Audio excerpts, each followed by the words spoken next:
Bago ang lahat, ito muna nangyari sa amin bago kami makarating. Mahigit 15 kilometers ang aming nilakbay upang maabot lamang ang aming destinasyon.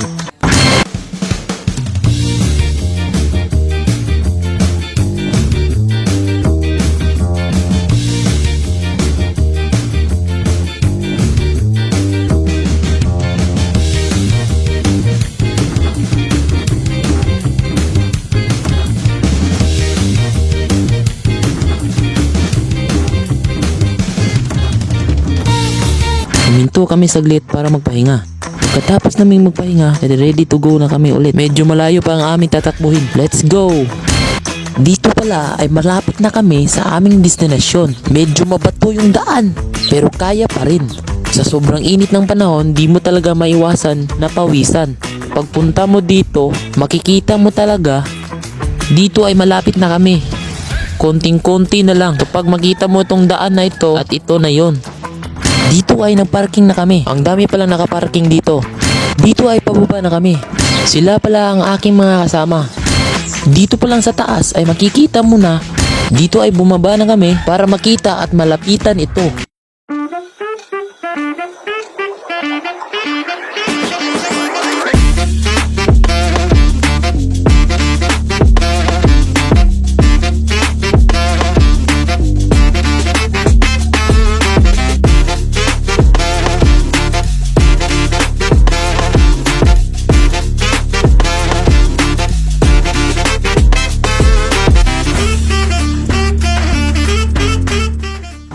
Dito pala ay nagluto na kami ng pagkain para aming kakainin. Dito ay naghanda na sila ng mga inumin. Dito pala ay gumawa sila ng human drone. Ang galing! Ang galing!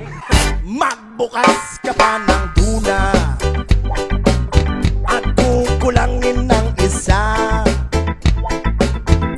Maglabas ka pa ng baso at tatagayan ko kayo.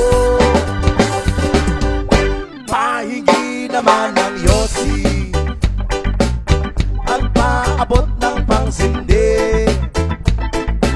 Maghanap-hanap na kayo ng pwesto. Kaming bahala sa inyo. Tama na yan, inuman na. Uy, tama na yan. Uy, pare ko'y tumagay ka.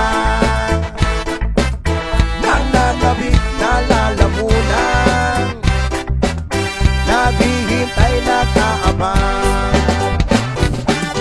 May magjujong sabay kampay, kampay, biglang inom sabay tigay. Kwentuhan na walang saysay, tawanan na walang humpay. Pang drinking marathon ng laban, tuloy lang ang inuman. Medyo may amas na ako, okay lang yan, pareho tayo. Tama na yan, inuman na. Tama na yan, huy pare ko'y tumagay ka. Nananabik na lalamunan, naghihintay na kaabang. Tama na yan, inuman na. Tama na yan, huy pare ko'y tumagay ka. Nananabik na lalamunan,